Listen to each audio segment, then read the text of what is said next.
The pre-shot routine is quite simply a string of process goals that a player will engage in before every single shot. Over time, this multitude of goals synergize to formate what a player would call their pre-shot routine. Research has proven that having a good pre-shot routine can reduce cognitive anxiety, somatic anxiety,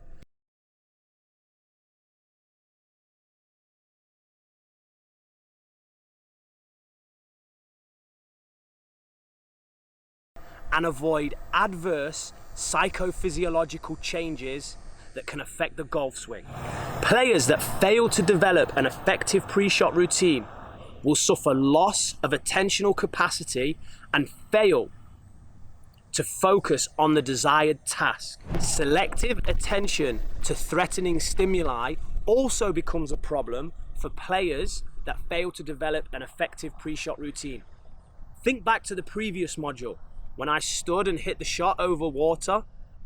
T plus F equals I. If I'm drawn to threatening stimuli, that's going to massively affect my T plus F equals I. It's going to impede my ability to get my thoughts and feelings to match my intention.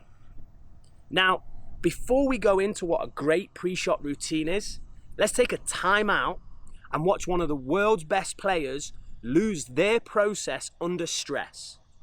In 2012, Adam Scott had the opportunity to realize a boyhood dream and win the Open.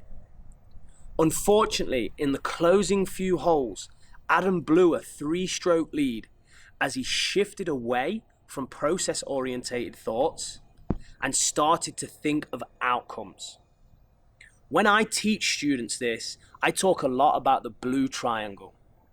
So when students I work with set foot on the golf course, the goal is to stay at the bottom of the blue triangle.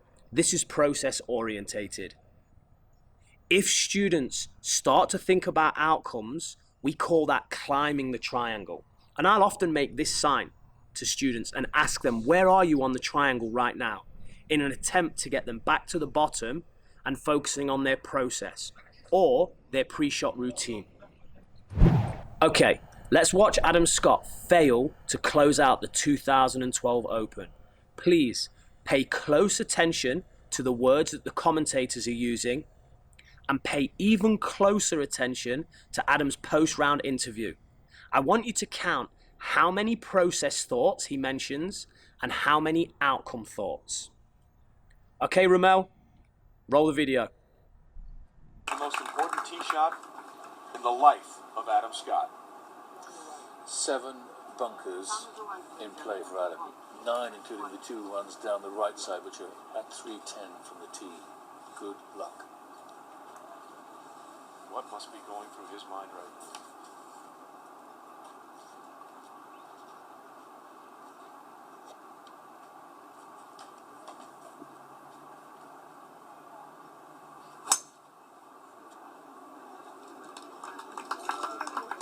Staring at it.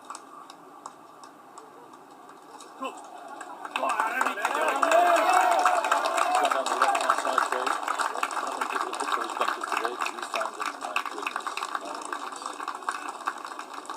Well, Adam Scott, through the first 3 days of this golf tournament, had been driving it absolutely beautifully. There was a time on Saturday, Cam, where he could not miss.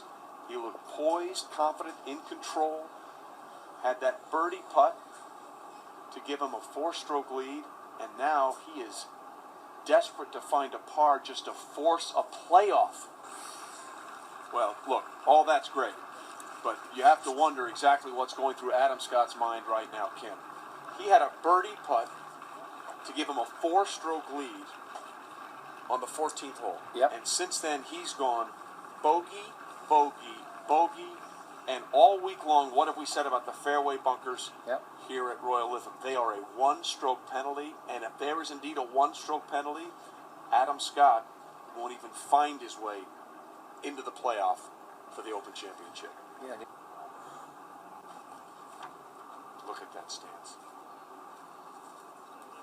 Boy, that might be the signature of this entire week. the stances people have in these bunkers. Trey, the danger he has here, if he goes out too much and too far wide to the right, he could end up in another bunker on the right. Just finding out with GMAC whose shot it is first.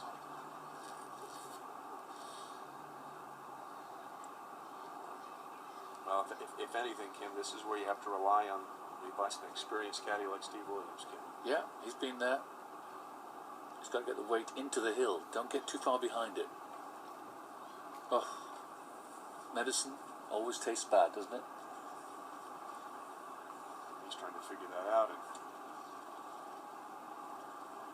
You can't force anything out of the situation. Get it out sideways. I think he perhaps forgot that Graham McDowell might be hitting first. All those years, all that hard work. On the line with one putt to give himself a chance to claim his first major in a playoff. This to force the playoff. On the left, Trey. And the Big Easy is your Open champion. I started paying attention around the turn there, 7, 8, 9, 10, and I was obviously in pretty good position, but a long way to go. And I think I played kind of accordingly to that. I hit a lot of good shots, hit a lot of greens. Left a lot of putts short right in the middle today, but felt I didn't need to rush anything at the hole. I was just, trying not to take any risks and keep hitting good shots, make pars, but that didn't quite work at the end. So there we have it, an example of one of the world's best players failing to get their thoughts and feelings to match their intention.